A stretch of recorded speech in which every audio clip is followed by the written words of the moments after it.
ওদিকে বড় মামাদের বাড়ি মাছ মাংস রান্না হয়েছে, আর আমার মেজো মামা মেজো মাইমা তো মানে প্রসাদী, ভগবানের সেবা দিয়ে তারপরে খায়।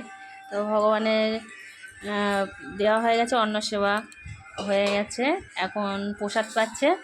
আর আজকে মেজো মাইমা কী কী রান্না করেছে একটু ভগবানের যেটা দিয়েছিল সেটা দেখায়।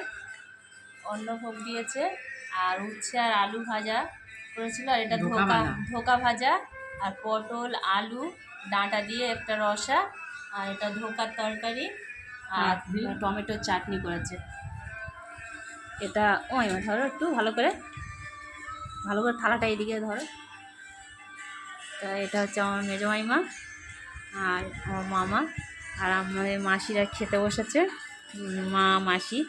আমিও খেতে বসেছি, আজকে শনিবার আমি নিরামিষ খাবো, ওখানে খাবো না, সেই জন্য। তো এবার দুপুরবেলা খেয়ে নিই।